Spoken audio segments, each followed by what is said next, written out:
च स्वचिदं कर्म कुर्वति प्रभुस्तुल्य मनोवृत्ति पार्श्वनाथ स्त्रियस्तु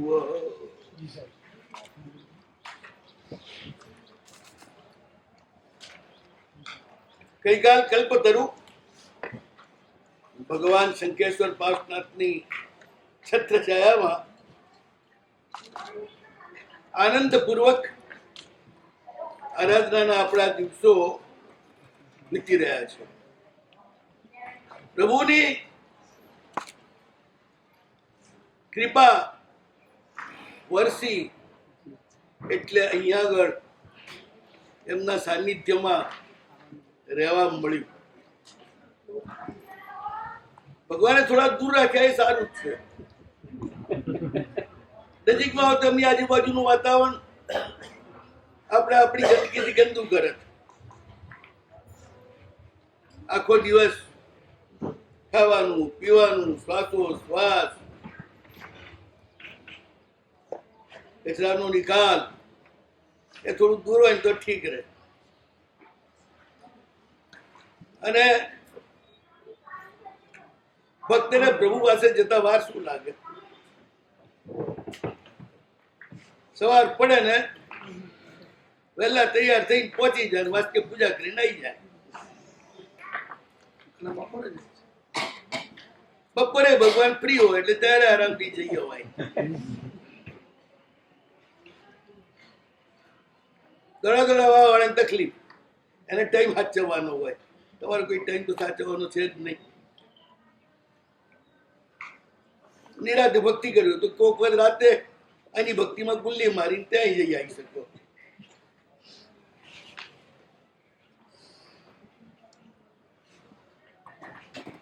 ભગવાનના ચરિત્રના બાને કલાક આપણે ભગવાનનું સ્મરણ કરીએ છીએ. આપણા મગજમાં એક જ વાત ચાલતી રહે, આપણે ભગવાન પાઠનું જીવન સાંભળી રહ્યા છીએ. ઘટનાઓ ગમે તે હોય, જેની હોય એની અસર આપણા ઉપર આવે. ભગવાનના જીવનની ઘટના ભલે જે હોય તે, સામાજિક હોય, સાંસારિક હોય, ધાર્મિક હોય, ગમે તે હોય, પણ ઘટના પ્રભુની આપણને માત્ર પ્રભુનું સ્મરણ કરાવે.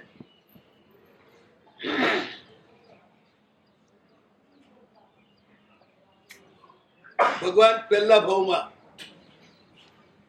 કયા નગરમાં છે? મેં તમને પૂછ્યું.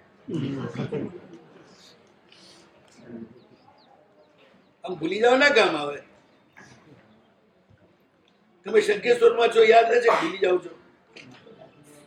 રાત્રે કદાચ કોઈ ઉઠાડી પૂછે ક્યાં છો, શું જવાબ આપો? બોમ્બે, અમદાવાદ છો, શંકેશ્વર છો. ભગવાન પોતનપુરમાં કોના દીકરા? વિશ્વભૂતિ પુરોહિતના. માનું નામ અનુદ્ધરી, મોટાભાઈનું નામ કવટ, ભાભીનું નામ વરુણા, ઘરવાળીનું નામ વસુંધરી. પિતા અને માતાના મૃત્યુના આઘાતથી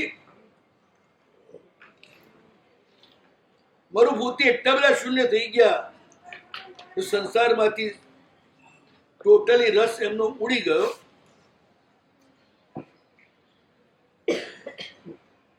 જેને પોતાના જીવનની પાર્ટનર બનાવી છે,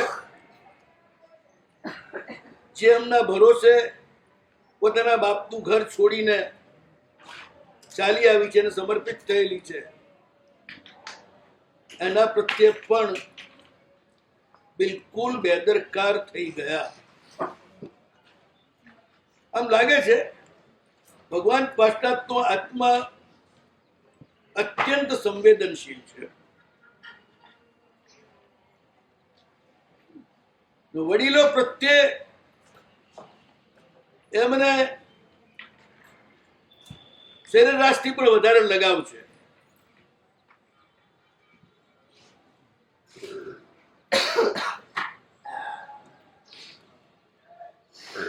એના કારણે એ બિલકુલ પત્ની પ્રત્યે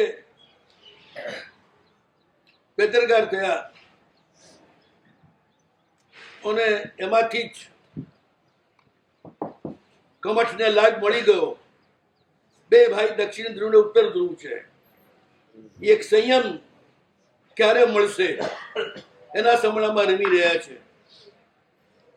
ભર યુવાનીમાં હજી બાળક પણ નથી થયા. અને બીજો સંયમ નહીં, રમણી ક્યારે મળશે એમાં રાખી રહ્યો છે.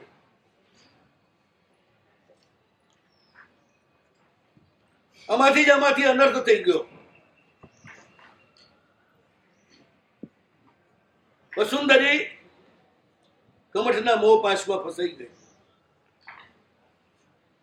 થોડુંક ધ્યાન રાખ્યું હોત, થોડીક લાગણી આપી હોત મરુભૂતિએ, તો આ અનર્થ ન થાત. ગ્રસ્ત છો ત્યાં સુધી તમારી જે જવાબદારી છે એમાં અતિ લાગણીશીલતામાં બેદરકાર થાવ ત્યારે કોઈક એવી ઘટના બનતી હોય છે જે જન્મો જન્મ સુધી તમને નડે. એક નાનકડી ભૂલ જન્મો જન્મ સુધી નડે એવી ખતરનાક થઈ જાય. ગ્રસ્ત છો, ધંધો છે, ધર્મપત્ની છે, તો ધર્મ અર્થ અને કામ ત્રણેયમાં સંયમ અને બેલેન્સથી વર્તવું જોઈએ. જ્યાં જે ભૂમિકામાં છો એ ભૂમિકાને ઉચિત જીવન જીવો તો જ કોઈ ગડબડ ના થાય. નહીં તો ભગવાનને પણ ભોગવવું પડે.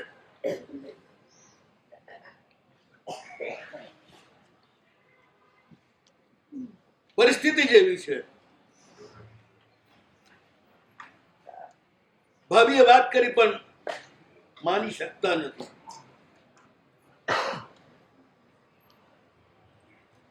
મારો ભાઈ આવો હોય જ નહીં. છેવટે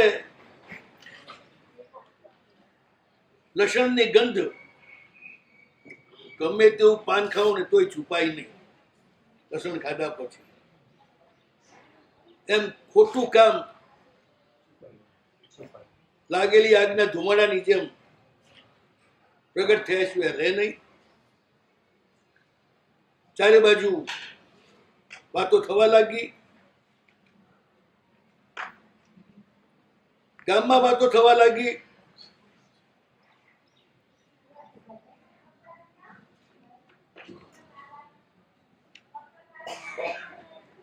હવે વરુણા અકળાઈ. એને કહ્યું દિયરને, બેટા મેં કહ્યું તું તે ન માન્યું, પણ દુનિયા છે ને ખોટી નથી હોતી. દુનિયા હંમેશા જેવું હોય તેવું જ જોતી હોય છે. એટલે જ પંચ કહે તે પરમેશ્વર આપણે ત્યાં કહેવત છે. 5 જણા તમને ગુનેગાર ઠરાવે તો સ્વીકારી લે. એક રાજકુમાર નસીબની પરીક્ષા કરવા નીકળી પડ્યો એકલો. એક ગામમાં પહોંચ્યો. ગામ માટે અજાણ્યો મુસાફર હતો. ત્યાં એક અજાણી વ્યક્તિ મરી ગયેલી. હવે વ્યક્તિનું અંતિમ કર્મ કોણ કરે? ગામમાં તો કોઈનો સોગો લાગતો નહોતો. સગા ન હોય એનું અંતિમ કર્મ ન કરાય એવી આપણી પરંપરા. હવે ગામ ભેગું થયું. બધું પડ્યું એ ઠીક નહીં, એનું કંઈક તો કરવું જોઈએ. કોકે કહ્યું કે અજાણ્યો મરી ગયો છે, તો અજાણ્યાને પકડો. એ આની અંત્યેષ્ટિ કરે. રાજકુમાર નજર ચડ્યો એટલે કહ્યું કે ભાઈ આ અજાણ્યો છે ને તું અજાણ્યો છે, તમારું ગામનું પંચ તને કહે છે કે આનું અંત્ય કર્મ તું કરી દે. રાજકુમાર તો છે જ, બહુ મોટા રાજ્યનો રાજકુમાર છે. હવે કોઈક અજાણ્યાનું મરદું ઉપાડીને લઈ જવું, અંતિમ કર્મ કરવું, આમ જુઓ તો રાજકુમાર પોતાની જે ઊંચાઈ છે મત સ્વીકારી જ ના શકે. પણ એને યાદ આવ્યું કે પંચ કહે તે પરમેશ્વર, સ્વીકારી લ્યો, ત્યાં ના ન પાડવી. એને કહ્યું સારું. અજાણી વ્યક્તિનું મળતું ઉપાડીને લઈ ગયો સ્મશાનમાં, કારણ કે ઉપાડનાર તો હતું નહીં એટલે એને જ ઉપાડી લીધું. હવે મરતા પહેલા ફંફો થયો, કઈ છે તો નહીં પાછું એની પાસે. પહોંચતા એ જમાનામાં તો આટલી જેમ પાટલું ને ખમીસ તો હતું જ નહીં. માણસ તો વેશ હતો ધોતિયાનો, જે બધાય કામમાં આવે ઠેઠ સુધી. અને આમ ફ્રી વેશ, પહેર્યા છતાં પણ ન પહેર્યો એવી રીતે, ગરમી લાગવા ન દે, ઠંડી લાગવા ના દે. અને કઈ એવું વસ્તુ હોય તો ધોતિયાની આંટીમાં રાખી શકાય, પૈસા રહે ને બધું રહે. પેન્ટની આંટીમાં કઈ ના રહે, ખીસું જ કપાઈ જાય, આ કપાય નહીં. તાણે બધું ચેક કર્યું તો પેલાની આંટીમાંથી 5 અમૂલ્ય રત્નો નીકળ્યા, જેની કિંમત એક-એકની 1.25 કરોડ. પોતે બાળકું હતો ને, ભણેલો એટલે એક બાજુ મૂકી દીધા. પેલા ટેસ્ટી કરી, ગામમાં લઈને ગયો કે ભાઈ આ નીકળ્યા છે, બોલો શું કરું? તો કે કોઈને પણ જે બાળે એ જ એનો વારસદાર ગણાય. આ પંચનો નિર્ણય છે. એટલે આ 5 રત્ન હતા, તેને બાળ્યો તેનો વારસદાર તું. હક્કથી 1.25 કરોડના 5 રત્નો એને મળ્યા. એટલે કોક વખત તમે નાના થઈ જાઓ ને, કોઈ મોટાઓ તમને કઈ કહે અને સ્વીકારી લો, હળહળ તો અન્યાય લાગતો હોય તો સ્વીકારી લો, તો તમને ફાયદો જ થાય, નુકસાન ના થાય. નાના થવામાં કોઈ નુકસાન નથી, જે નુકસાન છે મોટા થવામાં જ છે. રાખે છે એસ ભગવાન લોગો સંબંધ તુલ્લો ન નવઈ. આચાર્ય શબ્દો મૂક્યા છે કે લોકો જે છે એ ભગવાન જેવા હોય છે, સર્વજ્ઞ હોય છે. એ લોકો જે વાત કરે ક્યારેક ખોટી ના હોય. એટલે તું હા હવે મૂર્ખો ના થા, અને આ વરઘોડો બહુ મોટો થાય એ પેલા એને બતાવ.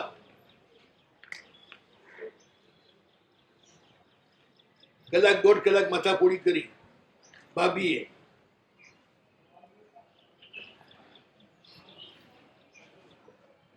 ત્યારે મરુભૂતિએ સ્વીકાર્યું કે ચાલો હું તપાસ કરીશ.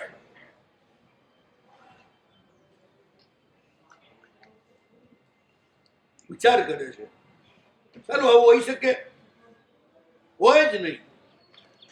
પણ પછી વિચાર કરે છે કે કર્મ બહુ વિચિત્ર છે. દુનિયામાં કર્મ શું ન કરે એ પ્રશ્ન છે. એવું કઈ નથી જે આ સંસારમાં સંભવે નહીં,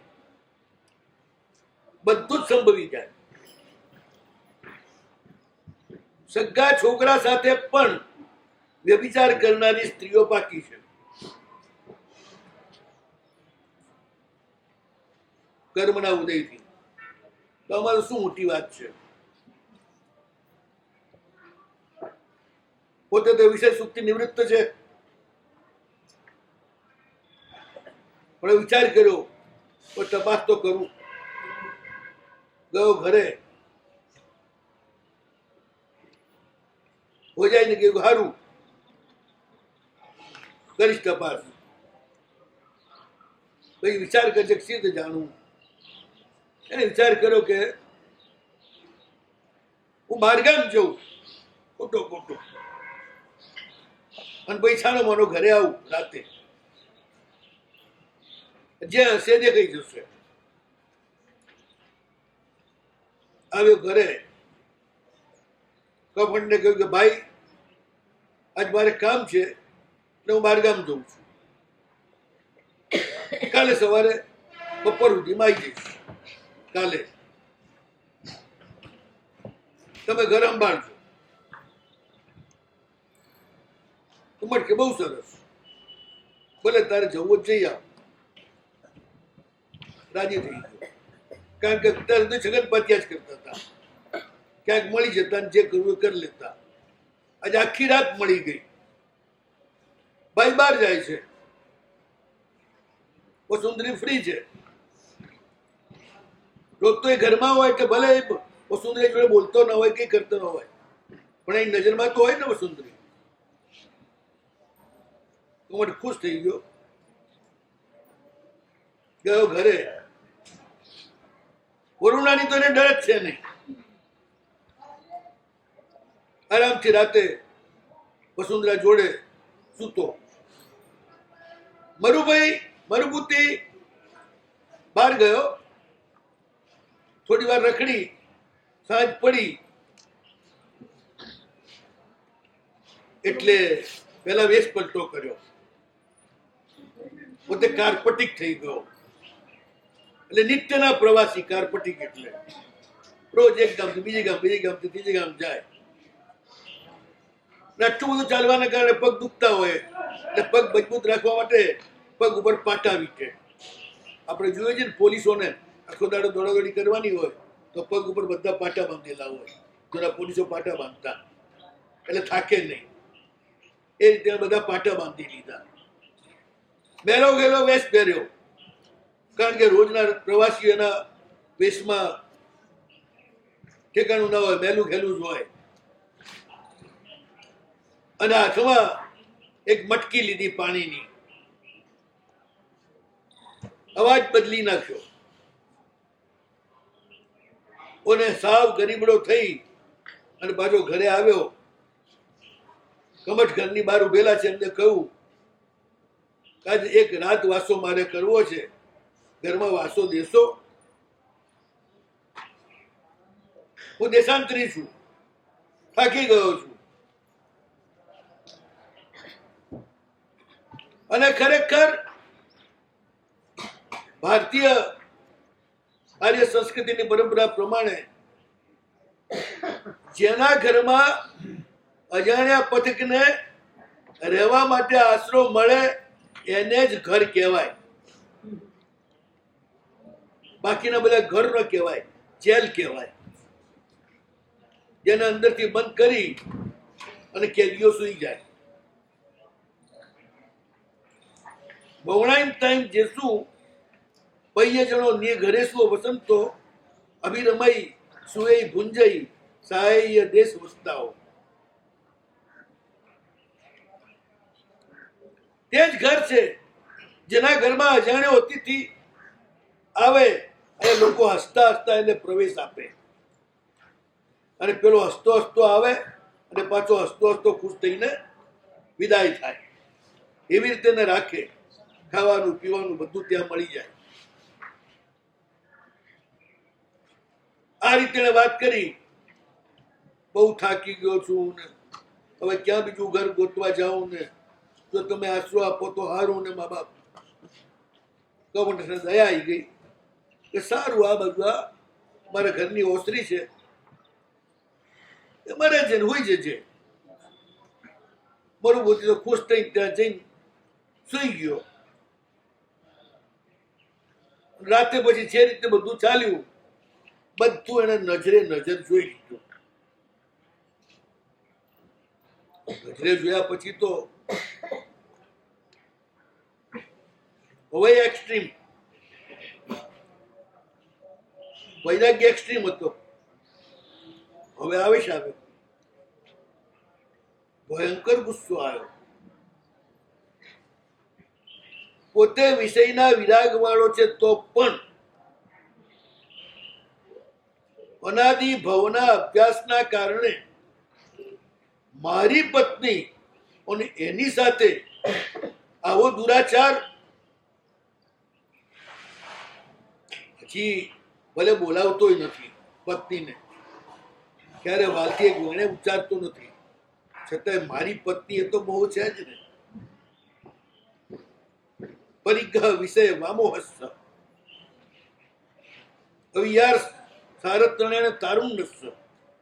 પછી ઉંમર કેટલી છે? 25-30 વર્ષની. કોઈ મોટી ઉંમર નથી, તરુણાઈ છે. તરુણાઈમાં ભવિષ્યનો વિચાર કરવાની તાકાત બહુ ઓછી હોય, લાંબો વિચાર ના કરી શકે. એમની એ દુશ્ચેષ્ટા જોઈ શકતો નથી, વિચાર કરે છે. આવું મોહરાજાનું તોફાન, આવું આપણું ચંદ્ર જેવું નિષ્કલંક કુળ, એમાં કલંક, સાવ ધર્મથી વિમુખ મારા ભાઈનું વર્તન, ભવિષ્યમાં કેવો ભયંકર આનું પરિણામ આવશે એનો પણ એને વિચાર ના કર્યો.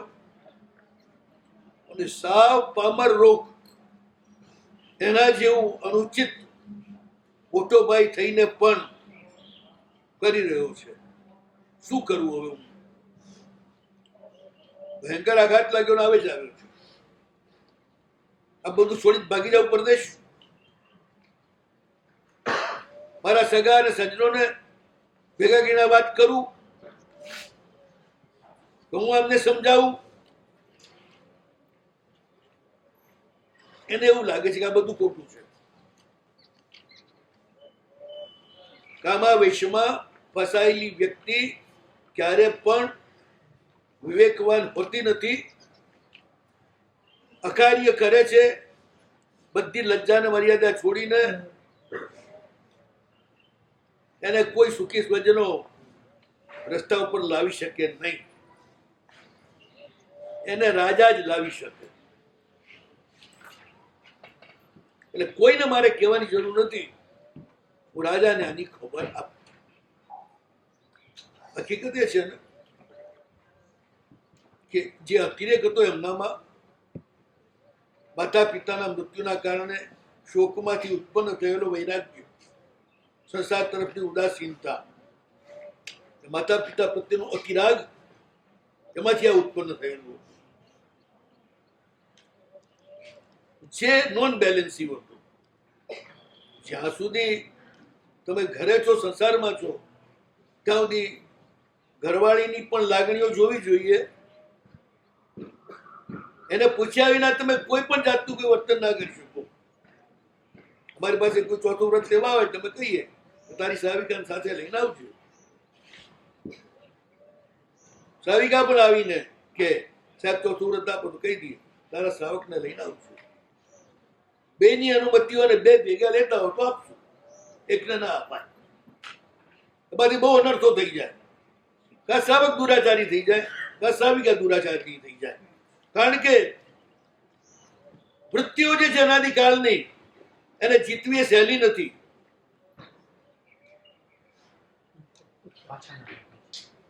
એટલે ધર્મ ગમે તેનો તમારા જીવનમાં હોય, પણ આ એક પોઈન્ટ એવો છે જેમાં બંનેની સહમતિથી જ આગળ ચાલી શકાય. નહીં તો બંનેમાંથી એકની દુર્ગતિ થવાનો બહુ મોટો સંભવ. ધર્મ પણ એ રીતે જ કરાય કે જેની જવાબદારી છે એનું અહિત ન થાય તે રીતે ધર્મ કરાય. પછી એક જ ચૂક, વધારે પડતું વૈરાગ્ય, તેના કારણે જ વસુંધરા જે તરફ ખેંચાઈ. તો કોઈ સવાલ જ નથી. એને પહેલા તનાગારી જ કરી છે કે તૈયાર તો હતી જ નહીં, પણ છેવટે ભૂખ તો હતી જ ને. બહાર ક્યાંય જવા એવું નતું, ઘરમાં મળતું હતું એટલે લપટાઈ ગઈ, પડી ગઈ. પણ એ વાતનો ખ્યાલ મારું ભૂતિને આવતો નથી. એમાંય આવેશ હતો, હવે આમાંય આવેશ આવ્યો. બંનેમાં અતિરેક થઈ ગયો. હવે સીધો જ રાજાને વાત કરે એનું પરિણામ કેટલું ભયંકર આવશે એની એને કલ્પના નથી. સીધો રસ્તો એ હતો, ઘરવાળીને લઈને ખસી જવું તું, વાત પૂરી થઈ જાય. વસુંધરાને લઈને એના બદલે બંને ઉપર તિરસ્કાર આવી ગયો. એને પોતાની બેદરકારી એને ના જોઈ. તીર્થંકરના આત્માઓ પણ આવી ભૂલો ક્યારેક કરી દે અને એ પછી અનેક ભાવ સુધી એને ભોગવવું પડે. આ ભૂલ થઈ પછી કમઠ, પછી વસુંધરા. હવે એને વિચાર કર્યો કંઈ કરવું નથી, જવું રાજા પાસે અને એમને બધી વાત કરી દો. નિશ્ચય કરીને ગયો રાજા પાસે. અરવિંદ રાજા પાસે જઈ અને વાત કરી કે મારા ઘરમાં આવો અધર્મ થઈ રહ્યો છે, મારો ભાઈ આવું કરી રહ્યો છે. સાંભળતા જ રાજા તો એકદમ ઉશ્કેરાઈ ગયા, એકદમ ગુસ્સે થઈ ગયા. ચાલે જ નહીં કે મારા નગરમાં આવું આવો અન્યાય ચાલે જ નહીં. રાજપુરુષોને બોલાવીને કહી દીધું કે જાઓ જલ્દી ઘરે, ના દુરાચારી કબટ એને પકડો, જેનું પૂછડું અને કાન કાપી નાખેલા છે. એવા ગધેડા ઉપર બેહાડી અને ગામમાં એનો વરઘોડો કાઢો, એનું મોઢું કાળું કરીને. તૂટેલો ઢોલ વગાડતા વગાડતા આખા ગામની અંદર જાહેર કરો કે આ માણસે આવું પાપ કર્યું છે. અને પછી એને નગરની બહાર કાઢી મૂકો, કારણ કે બ્રાહ્મણ છે એટલે અવધ્ય છે. ભારતની રાજનીતિમાં સ્ત્રી અને બ્રાહ્મણ ગમે તેવો ગુનો કરે તો પણ એને ફાંસી કે સૂળી ના થઈ શકે, એને અવધ્ય ગણ્યા છે. એટલે એને કાઢી મૂકો, દેશ નિકાલ કરો. આજે રાત આનંદથી ગુજારી છે કમઠે, એના કેફમાં છે. સવાર પડીને સીધા રાજપુરુષો આવ્યા, કબટને પકડ્યો, ખૂબ પૂજા કરી, ખૂબ ધોયો અને પછી ગધેડે બેસાડ્યો, કાળા મોઢાને કાળું સર્જ કરીને. ઢોલ વગાડતા વગાડતા આખા નગરમાં કમઠની હાલત અચાનક આવી પડેલી આ પરિસ્થિતિથી કેટલી રૌદ્ર થઈ ગઈ હશે, એના મનમાં કેટલો આવેશ આવ્યો હશે, ભયંકર આવેશ. આવી બે ઇજ્જતી, ઘરની વાત હોય તો ઘરમાં જ અટાઈ જાય, ગમે તે રીતે પતાવી લે. બહાર આવીને દુનિયાના ચોકમાં આવો ધજાગરો, પોતાની ભૂલ ખ્યાલ ના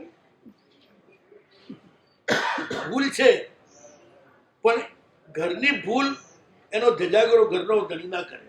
આ વ્યવહાર છે, એને ગમે તે રીતે અંદર ને અંદર જ પતાવે. એ ખ્યાલ આવતો હોત તો પેલા ભૂલ જ ના કરત ને, આવા ખોટે રસ્તે જાત જ નહીં ને. એ ખ્યાલ આવતો હોત તો ભયંકર ક્રોધ, ભયંકર આવેશ, જે આજ સુધી બે ભાઈઓ પ્રત્યે એકબીજા પ્રત્યે અત્યંત સ્નેહ હતો, એ ભયંકર વૈરમાં પલટાઈ ગયો. હવે ગામમાં આ રીતે એનો વરઘોડો નીકળ્યો હોય અને આખું ગામ થૂથું કરતું હોય, ગઈકાલ સુધી જે પુરોહિત તરીકે પૂજાયેલો હોય અને આજે આવું કરતું હોય. હંમેશા આવું કંઈ પણ હોય ને તો પેલા ઘરમાંથી વોર્નિંગ મળે, એક વાર બે વાર, પછી ન માને ત્યારે પછી આગળનો રસ્તો લેવાય. અને એ રસ્તો પણ એવો ઘરની ઇજ્જત ખરાબ ન થાય એટલા માટે બે જુદા પડી જાય. એટલે વસુંધરા લઈને જતો રહે બહાર, વાત પૂરી થઈ જાય, કદમ. પણ દુનિયામાં તો વરઘોડો ના ચડે, એકબીજાને વેરઝેર તો ના થાય. એટલો બધો એના મનમાં, કબઠના મનમાં એટલો ક્રોધ છે કે અત્યારે તો મનુબુદ્ધિનો અનર્થ કરી કેમ નથી. વિચાર કરે છે, મ્લેચ્છ જેવો વ્યવહાર મારા ભાઈએ કર્યો મારી સાથે, આખી જિંદગી મેં એને સાચ્યો છે. અત્યારે શોકમાં હતો, ધંધો કરતો નતો, કશું જ કરતો નતો, આખો દિવસ મજૂરી હું કરતો હતો, ઘરનું બધું પૂરું હું કરતો હતો, એનું બધું હું સાચવતો હતો. એ બધો ઉપકાર ભૂલી ગયો એક ઝટકામાં. એને કશું વિચાર ના કર્યું. એક વાત ધ્યાનમાં રાખજો, મેં પરમદાડે વાત કરી હતી ને પેલા ચોરોની, રવિશંકર મહારાજની. ચોરો એમ કે અમે ચોરી નથી કરતા, અમે તો બિચારી પુરાયેલી લક્ષ્મીને કેદખાનામાંથી છોડાવીએ છીએ અને જેને જરૂર છે એને પહોંચાડીએ છીએ, એટલે અમે તો આવો ધર્મ કરીએ છીએ.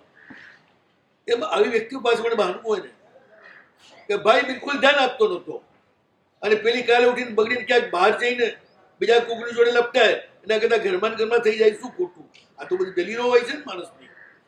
ખોટું તો ઘણું છે, પણ માણસ બધી દલીલો કરે કે ઘરમાં સમય ગયું, વાત પૂરી થઈ. બહાર તો ના જાય, બહાર તો વરઘોડો ના ચડે. એને ગુસ્સો એનો જ છે, કારણ દુનિયાના સાપરે વરઘોડો કેમ ચડાવ્યો?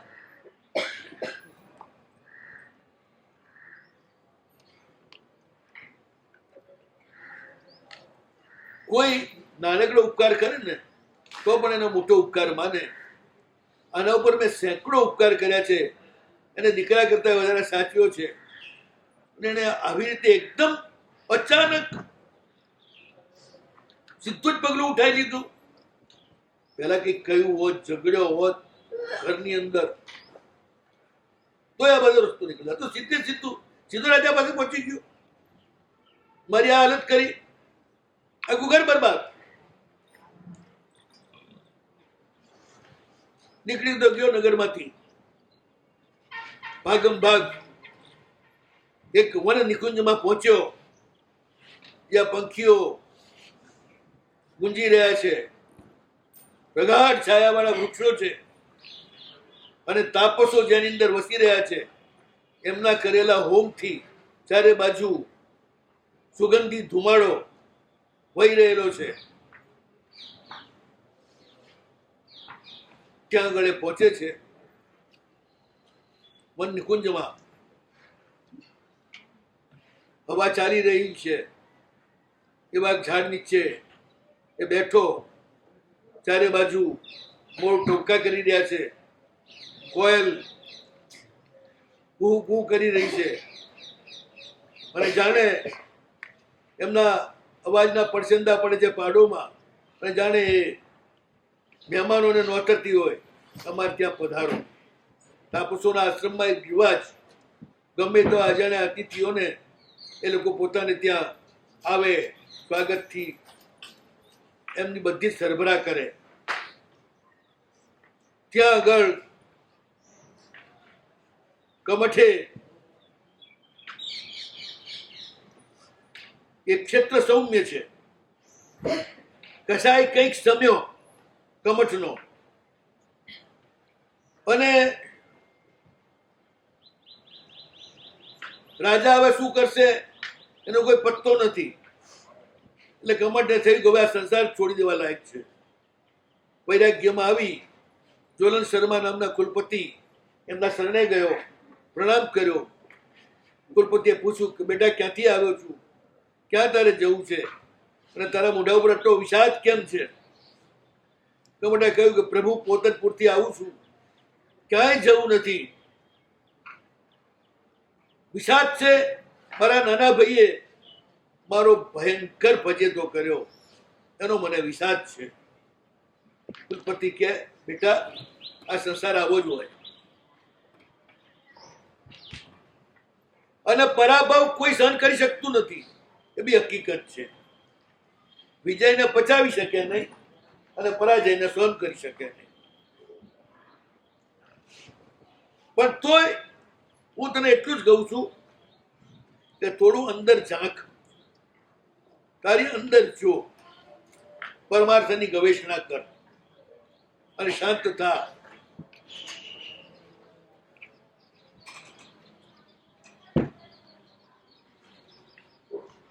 કઈક એવી ભૂલ કરીએ છે તે જેના કારણે આવો તારે પરાભવ સહન કરવો પડે. પણ હવે બની ગયેલી ઘટના ઉપર ગુસ્સો કરવાથી ફાયદો શું? આવેશ કરવાથી ફાયદો શું? બનેલી ઘટના પાછી તો ફરવાની જ નથી. જે થયું એ તો થઈ જ ગયું.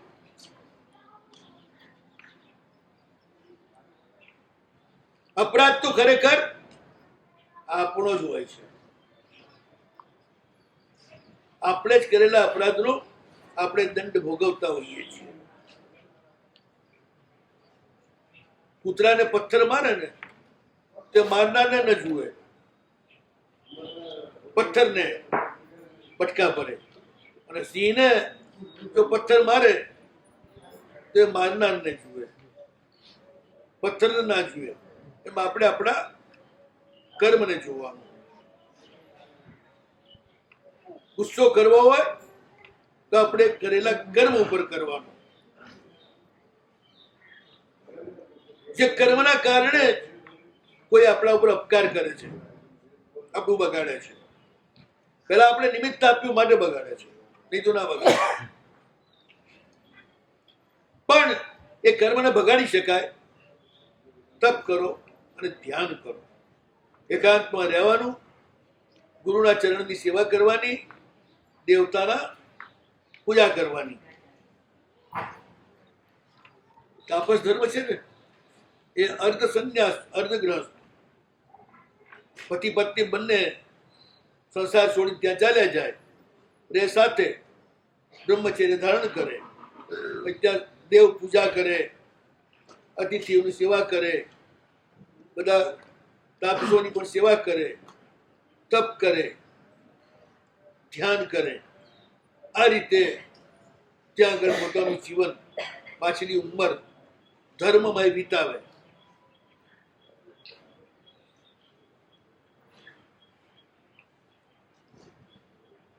પણ ધર્મ કરવો માં પુરુષાર્થ બહુ જોઈએ.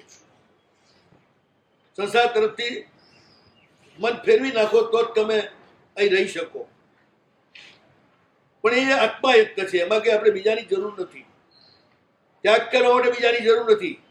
ભોગ કરવા હોય તો બધાની ગરજ પડે, પણ ત્યાગ કરવો હોય તો કોઈની ગરજ ના પડે. છોડીને ચાલી નીકળો. માટે તારા મનમાં જે ગુસ્સો છે એને થૂકી નાખ, શાંત થઈ જા અને એવું ધર્મ કર કે તને ક્યારે સંતાપ ન મળે. કુલપતિએ કમઠને સમજાવ્યો, કંઈક વૈરાગ્ય આવ્યો, પણ બનેલી જે ઘટના, થયેલી જે અવહેલના, નગરમાં મળેલું જે અપમાન, એ તું કેમ જલ્દી તો ભૂલાય નહીં. કુલપતિને પ્રણામ કરીને કહ્યું કે આપ જે કહો છો હું અભ્યાસ કરીશ, તો મને તાપસ દીક્ષા આપો. કુલપતિ એને તાપસ દીક્ષા આપી. એની જે ક્રિયાઓ એ શીખવાડી, દેવ પૂજા, મંત્ર સ્મરણ કઈ રીતે કરવું એ બધું શીખવાડ્યું. પ્રાચીન કાળમાં મોટા ભાગે તાપસોના આશ્રમમાં કાં તો ભગવાન ઋષભનું મંદિર હોય અને કાં શિવ મંદિર હોય, તેમાંથી એક જ હોય અને એની ઉપાસના ચાલે. તાપસોના મંદિરમાં રાધા કૃષ્ણ કે દેવી કે કોઈની ઉપાસના ના હોય, કારણ કે વિરક્ત છે ને. એટલે કાં તો ભગવાન જીનેશ્વર વિરક્ત, કાં શિવ, શિવલિંગ છે ને, ત્યાં આગળ કોઈ સ્ત્રી તો છે જ નહીં, એમની જોડે કશું જ નથી. એટલે તાપસોના આશ્રમમાં કાં તો શિવ ઉપાસના હોય, એનું ધ્યાન હોય, અને કાં ભગવાન ઈશ્વર એમનું ધ્યાન અને ઉપાસના હોય. એ બધું એને શીખવાડ્યું. મોટા ભાગે ભગવાન ઋષભના જ મંદિરો હતા પ્રાચીન કાળમાં બધા આશ્રમોમાં. એ રીતે તો થઈ ગયો તાપસ. બધી સમ્યક રીતે અનુષ્ઠાન કરવા લાગ્યો. એટલો બધો તપ કર્યો કે લોકોમાં માન્ય થઈ ગયો. જૂની વાત લોકો ભૂલી ગયા. કુલપતિને પણ પ્રિય થઈ પડ્યો.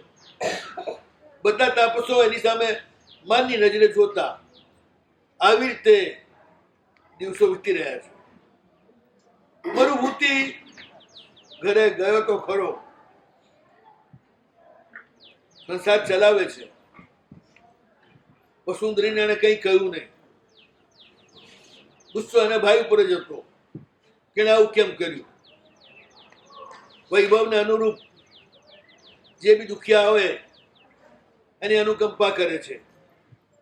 ભૂખ્યાને અન્ન, તરસ્યાને પાણી, બીમારને દવા, નાગાને વસ્ત્ર, થાક્યાને વિસામો, આ બધું જે અનુકંપાના સ્થાનો છે એને આચરે છે. પણ મોટા ભાઈ હવે યાદ આવે છે. મોટા ભાઈનો પ્રેમ યાદ આવે છે. ઘર સૂનું સૂનું લાગે છે. જ્યાં જાય ત્યાં સાંભળે આના મોટા ભાઈએ આવું કર્યું આની બહુ વાતે, આના મોટા ભાઈએ આવું કર્યું આની બહુ વાતે. તો આખી દુનિયામાં વરઘોડો ચડી ગયેલો. ફરિયાદ કરતી વખતે વિચાર કર્યો તો આ ગડબડ ના થાત. ઉતાવળમાં સિદ્ધિ રાજાને ફરિયાદ કરી, એમાં આખી દુનિયાના ચોરામાં ચડી ગઈ વાત. કુલને કલંક લાગી ગયું. ધ્યાન નથી પડતું. વિચાર કરે છે હું કેટલો મૂર્ખ, કેટલું ખોટું મેં કામ કર્યું કે મારા ભાઈની આવી વિડંબના કરાવી, એમને નગરથી બહાર નીકાળ્યો. મારા ઘરની પરંપરા પણ મેં વિચારી, ધર્મની નિંદા થશે એ પણ મેં વિચાર્યું નહીં. ચારે બાજુ અપયશ ફેલાશે એ બી મેં વિચાર ના કર્યો. ખરેખર મારા જેવો મૂર્ખ કોઈ. આ તો પછી રાંડ્યા પછીનું ડાપણ હતું, શું કામ આવે. આપણે ત્યાં પણ સંઘના બહુ મોટા આગેવાન હોય ને, અને બધું જ કામ એમના આધારે ચાલતું હોય, અને સંસાર છે, નબળી ક્ષણો કોઈની ના આવે એવું ના બને. એ કોઈ નબળી ક્ષણો આવી ગઈ હોય એમની, અને કંઈક એવું થઈ ગયું હોય અને ખબર પડે તો બધું દબાઈ જ દેવું પડે. એ તો બહુ મોટો અનર્થ થઈ જાય. એક વ્યક્તિની જે શક્તિ આખા સમાજ અને સંઘને માટે સરસ રીતે વપરાતી હતી, એ આખી શક્તિ ખતમ થઈ જાય જો આપણે એનો વરઘોડો ચડાવી દઈએ તો. એટલે ક્યારે પણ નવા જે આગેવાનો હોય એને આવી વાતો દબાવી જ દેવી પડે. ઘરમાં પણ આવી કોઈ ઘટના બની ગઈ હોય તો દબાવી જ દેવી પડે. બહાર ક્યાંય ખરાબ દેખાવું ના જોઈએ. ઘરની ખાનદાની એ બહાર લજવાવી ના જોઈએ. ગમે તેવી ઘટના હોય તો પણ અંદર ને અંદર સમજી લેવાનું. તો મારી નાખીને દાટી દો ભલે એને, ન સમજે તો, પણ બહાર વરઘોડો નહીં કાઢવાનો કે શું બન્યું હતું. વસુંધરાની હાલત પણ ખરાબ છે, ક્યાંય બહાર નીકળી શકે નહીં. બધા આંગળી ચીંધે. એને તો જીવવું ને મરવું, શું કરવું એ ખબર ન પડે. એ હાલતમાં મુકાઈ ગઈ. વરુણા બિચારી પતિથી રહિત થઈ ગઈ. એ બી શું રે, આખું ઘર ખેદાન મેદાન થઈ ગયું. એ જુએ જ છે. પણ તોય હજી ભાર્યા ઉપરનો ગુસ્સો નથી જતો કે મારી ઘરવાળીએ જ મારા ભાઈને બગાડ્યો. તો મારો ભાઈ તો બહુ સારો હતો. મારી ઘરવાળીએ એને ન બગાડ્યો હતો. હવે એને શું કહેવું. ઘરવાળીને તે ન સાચવી, એમાંથી આખી ઘટના થઈ. મૂળમાં તો ભૂલ તારી જ છે. એમાંથી જ આ બધી ઘટનાઓ બની છે. અતિ વૈરાગ્યમાં તે સાવ ઉપેક્ષા કરી એટલા બધી ગડબડ થઈ ગઈ. તમે જે ભૂમિકાએ હોય એ ભૂમિકાએ જે ઉચિત તમારા માટે કર્તવ્ય હોય, ધર્મ પુરુષાર્થનું, કામ પુરુષાર્થનું કે અર્થ પુરુષાર્થનું, એનું એ રીતે તમે બજાવો તો જ બેલેન્સ રહે. નહીં તો તમારા સંસારમાં મોટો વરઘોડો ચડી જાય. કપટનું ઘર, ચંચલ એવી મારી ભાર્યાએ કેવું ખોટું કર્યું. પછી હવે વિચાર કરે છે, ધન્ય છે તે, પુણ્ય તે છે જે સંસારથી વિરક્ત થઈ અને આવી સ્ત્રીઓને છોડી અને સંયમનો સ્વીકાર કરે છે.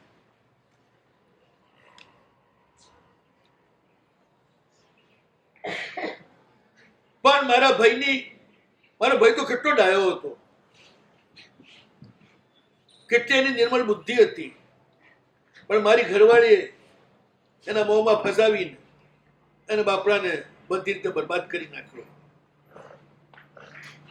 અને મેં મારી પત્નીના કારણે એને આ રીતે બદનામ કરીને બહાર જે કાઢ્યો, અને એના કારણે મારી અપકીર્તિ ચારે બાજુ જે ફેલાઈ રહી છે, જો ભાઈ થઈને પણ ભાઈની આવી હાલત કરી નાખી. લોકો પાછા બે બાજુ બોલે ને, આવી વાત તો ઘરમાં જ દાટી દેવાની હોય, ઘરમાં જ પતાવી દેવાની હોય, આવી વાત બહાર તો મુકાય જ નહીં. ના ગાંડિયાએ શું કર્યું, આખા ગામમાં અપકીર્તિ ચાલી છે. તો ધિક્કાર થાવ કે મારા જીવનને ભયંકર અપયશ મને મળ્યો છે. કારણ કે જગતમાં એ લોકોનું જીવન સફળ છે જે નિષ્કલંક પણ આખું જીવન જીવે છે. પણ કઈ નહીં, હજી કઈ બગડ્યું નથી, શોક કરવો નથી. જાઉં આશ્રમમાં, ભાઈને ખવાવું, માફી માંગવું અને પાછો લઈ આવું. હવે આ બીજી ભૂલ.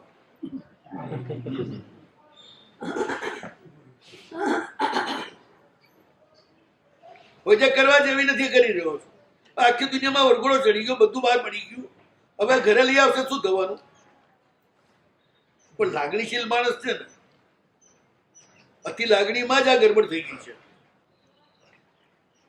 અતિ લાગણી બધાને જ કામ.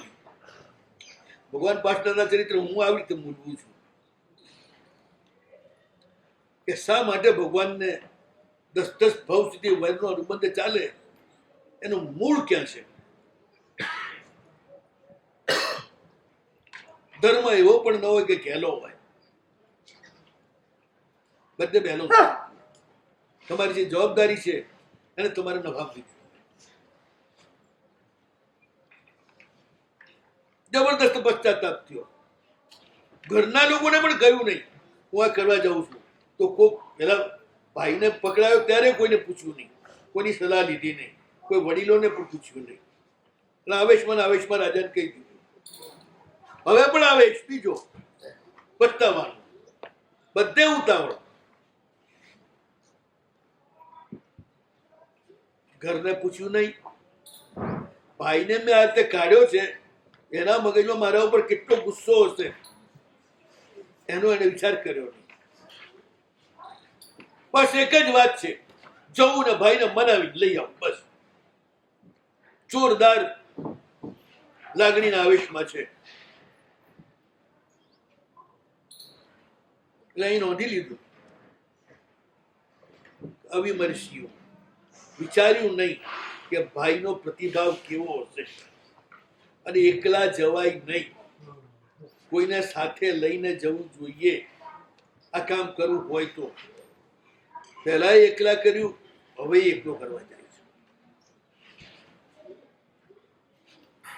તીર્થંકરના ચરિત્રોમાં જે ઘટનાઓ છે ને, એ આપણને પણ શીખવાડે કે જિંદગીમાં બેલેન્સથી કઈ રીતે જીવવું. અને આવા કોઈ પણ કાર્ય એકલા જવાબદારી લઈને કરવું નહીં. મારે ત્યાં પણ છે ને, કોઈ સાધુ માટે ફરિયાદ આવે કઈ, તો આચાર્ય સીધું એક્શન ના લે. સમુદાયના બીજા વડીલોને બોલાવે, જે સાધુની ફરિયાદ આવી હોય એને બોલાવે, બધાની સામે એને સાંભળે. પછી લાગે કે એનો ગુનો છે તો જે વડીલો આવેલા બધાને પૂછે હવે આમાં શું કરવું જોઈએ, એ નિર્ણય તમે કરો. આચાર્ય પોતાના માથે ના લે. જે 5-10 સ્પર્ધકપતિઓ હોય સમુદાયના, એ બધા વિચાર કરે કે આ મહાત્મા માટે શું કરવું. સમુદાયનો વરઘોડો ચડે નહીં અને મહાત્મા સુધરે એ રીતે એનો કઈ રીતે ઉપાય કરવો એ વિચાર કરે, અને એ રીતે થાય. ભૂલ બધાની થાય એટલી વાત ધ્યાનમાં રાખો. છદમસ્તની આચાર્ય હોય તો થાય, પણ એ બધાનો ઉપાય જે રીતે થતો હોય થાય. પ્રભુના શાસનનું માલિન્ય ન થાય, બહાર પ્રભુના શાસનને કોઈ નિંદે નહીં, એ રીતે જ એનો ઉપાય થાય. એક શહેર છે રાજસ્થાનમાં,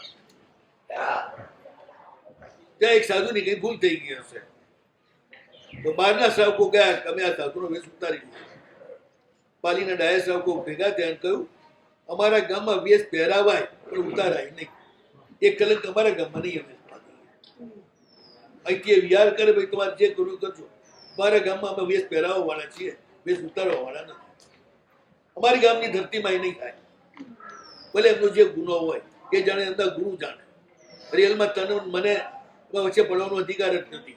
બહુમાં બહુ તેમના ગુરુને ખબર આપી દેવાની, પછી ગુરુને જે એક્શન લેવું હોય એટલે આપણે કાયદો હાથમાં લેવાનો જ ના હોય. આ ડાયો જવાબ.